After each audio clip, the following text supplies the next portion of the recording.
Chapter 9, Section 3, The Five Canons of Rhetoric. Discussion text, St. Augustine, Confessions, circa AD 400. Focus, Style.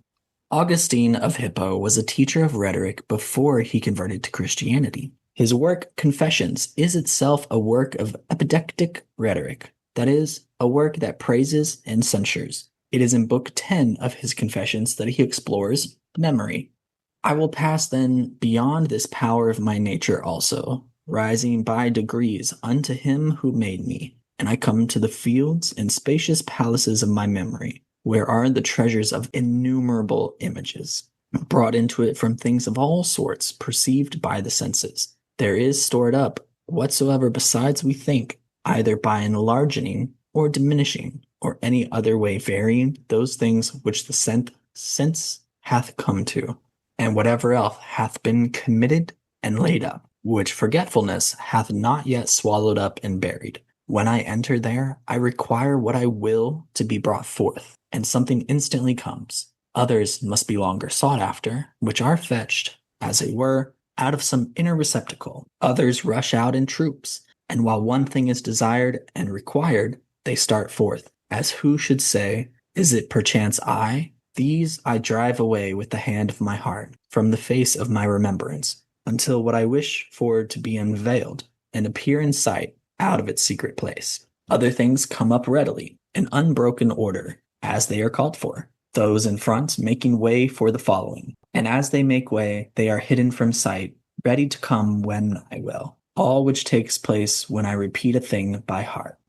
There are all things perceived distinctly and under general heads, each having entered by its own avenue, as light and all colors and forms of bodies by the eyes, by the ears all sorts of sounds, all smells by the avenue of the nostrils, all tastes by the mouth, and by the sensation of the whole body, what is hard or soft, hot or cold, or rugged, heavy or light, either outwardly or inwardly to the body. All these doth that great harbor of the memory receive in her numberless secret and inexpressible windings, to be forthcoming and brought out at need, each entering in by his own gate, and there laid up. Nor yet do the things themselves enter in. Only the images of the things perceived are there in readiness for thought to recall. Which images, how they are formed, who can tell? Though it doth plainly appear by which sense each hath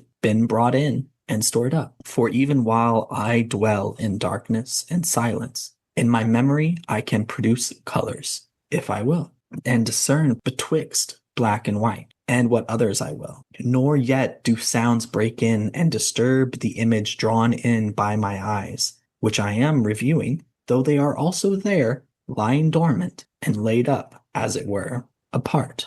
As it were, apart. For these two I call for, and forthwith they appear. And though my tongue be still, and my throat mute, so can I sing as much as I will. Nor do those images of colors, which notwithstanding be there, intrude themselves and interrupt, when another store is called for, which flowed in by the ears. So the other things, piled in and up by the other senses, I recall at my pleasure. Yea, I discern the breath of lilies from violets, though smelling nothing, and I prefer honey to sweet wine, smooth before rugged, at the time neither tasting nor handling, but remembering only.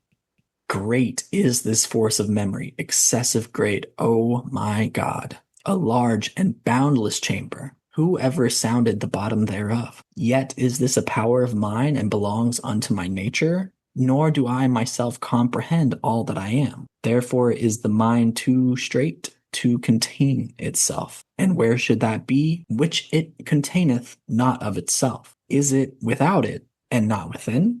How then doth it not comprehend itself? A wonderful admiration surprises me. Amazement seizes me upon this. The same memory contains also the affections of my mind, not in the same manner that my mind itself contains them, when it feels them, but far otherwise, according to a power of its own. For without rejoicing, I remember myself to have joyed, and without sorrow do I recollect my past sorrow. And that I once feared, I review without fear, and without desire call to mind a past desire. Sometimes, on the contrary, with joy do I remember my forepast sorrow, and with sorrow, joy, which is not wonderful as to the body. For mind is one thing, body another. If I therefore with joy remember some past pain of body, it is not so wonderful. But now, seeing this very memory itself is mind. For when we give a thing in charge to be kept in memory, we say, see that you keep it in mind. And when we forget, we say it did not come to my mind, and it slipped out of my mind, calling the memory itself the mind. This being so, how is it that when with joy I remember my past sorrow, the mind hath joy, the memory hath sorrow, the mind upon the joyfulness which is in it is joyful, yet the memory upon the sadness which is in it is not sad? Does the memory perchance not belong to the mind? Who will say so? The memory then is, as it were, the belly of the mind, and joy and sadness, like sweet and bitter food, which, when committed to the memory, are as it were passed into the belly, where they may be stowed, but cannot taste. Ridiculous it is to imagine these to be alike, and yet they are not utterly unlike.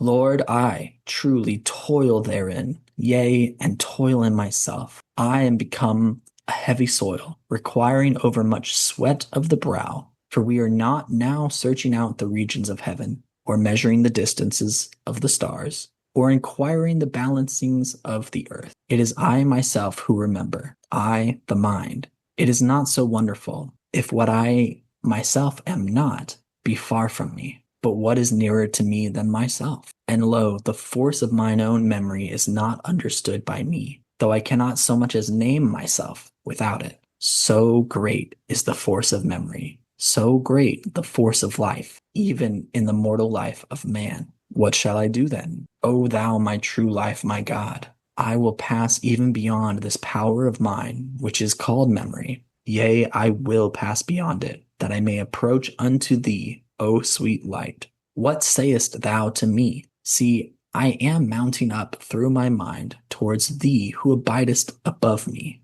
Yea, I now will pass beyond this power of mine which is called memory, desirous to arrive at thee, whence thou mayest be arrived at, and to cleave unto thee, whence one may cleave unto thee. For even beasts and birds have memory, else could they not return to their dens and nests, nor many other things they are used unto, nor indeed could they be used to anything but by memory. I will pass then beyond memory also, that I may arrive at him who hath separated me from the four-footed beasts, and made me wiser than the fowls of the air. I will pass beyond memory also, and where shall I find thee, thou truly good and certain sweetness? And where shall I find thee? If I find thee without my memory, then I do not retain thee and my memory. And how shall I find thee if I remember thee not?